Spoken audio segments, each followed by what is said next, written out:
Lorsqu'une saison est sur le point de changer dans votre vie, premièrement, il y a un désir inhabituel et une grâce particulière pour prier.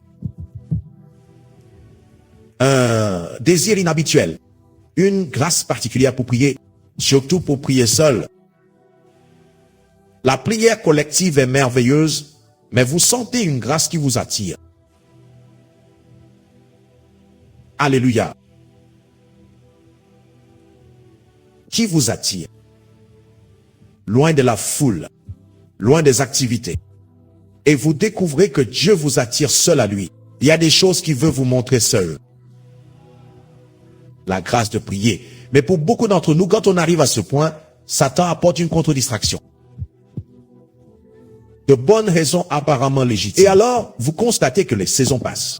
Et la grâce de prier bouillonne en vous. Mais vous n'arrivez pas à en profiter. Quand la saison passe, la grâce se retire. Et vous ne comprenez plus ce qui s'est passé. Alléluia. Est-ce que quelqu'un apprend quelque chose maintenant? Oui. Deuxièmement, une grâce inhabituelle pour donner. Quand une saison est sur le point de changer, il y a une grâce particulière pour donner. C'est vrai. C'est vrai. Le don sacrificiel est comme une grâce qui repose sur vous. Et à ce moment-là, c'est comme si vous pouviez tout donner. Tout. Parfois, vous vous demandez même si vous n'êtes pas manipulé. Mais ce n'est pas une question de donner. Ce sont des indicateurs de changement de saison.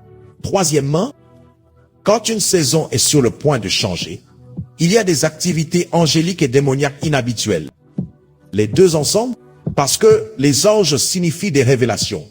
Et lorsque les esprits démoniaques voient les mouvements angéliques, ils savent qu'ils sont excellents en puissance, qu'ils répondent à la parole de Dieu et aux saisons immédiatement. Vous constatez alors toutes sortes d'attaques démoniaques par l'offense,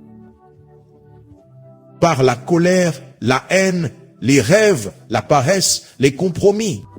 Tout ce que le diable peut utiliser pour interrompre cette saison, voilà son désir.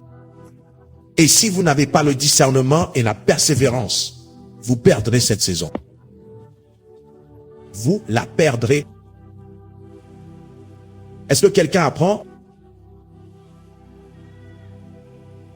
Quatrièmement, en réalité, il y en a beaucoup. Mais laissez-moi vous donner encore une chose. La quatrième chose qui se produit quand une saison approche, c'est que Dieu envoie généralement une parole. Car une parole est la clé qui ouvre une saison. Il enverra une parole.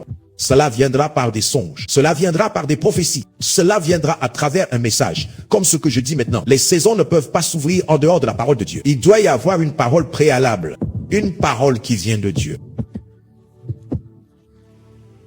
Alléluia. Non pas que c'est menti et typo 1. Je peux vous l'affirmer sur la base de ce témoignage. Certains d'entre vous, en m'écoutant, vous n'avez pas besoin d'une prophétie. Vous savez que des saisons sont en train de changer par ce que je vous dis maintenant. Vous le savez. Vous le savez, vous le savez, vous le savez. La grâce de donner alors que d'autres dorment, vous vous réveillez. Et vous demandez à Dieu, Seigneur, qu'est-ce que c'est? Puis-je vous dire ceci? Parfois, ces prières n'ont aucun sujet précis. Dieu vous dit seulement prie. Il ne vous dira pas pourquoi. Prie. Vous priez en langue, ok. Seigneur, donne-moi au moins un indice. Aide-moi à comprendre. Mais il ne veut pas que vous soyez distrait. S'il vous montrait la bataille spirituelle, que vos prières sont en train de gérer, la peur ne vous permettrait même pas de continuer. Alors il vous voile la vision et vous pousse seulement à persévérer dans la prière. C'est vrai. C'est vrai. C'est vrai. Ce n'est qu'après que la prophétie est enfantée qu'il vous montre ce que vous traitiez dans l'esprit. C'est ainsi que les ministères naissent.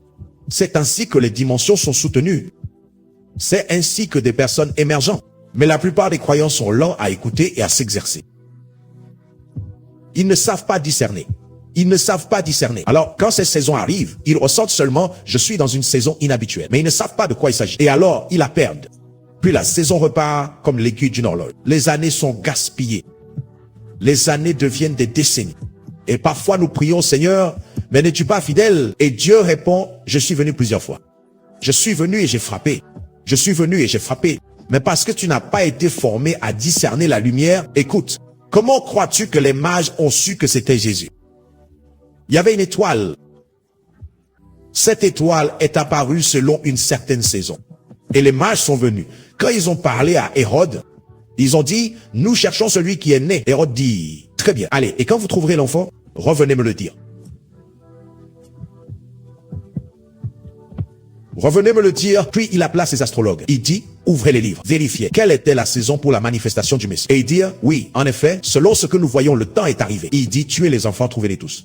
Trouvez-les tous.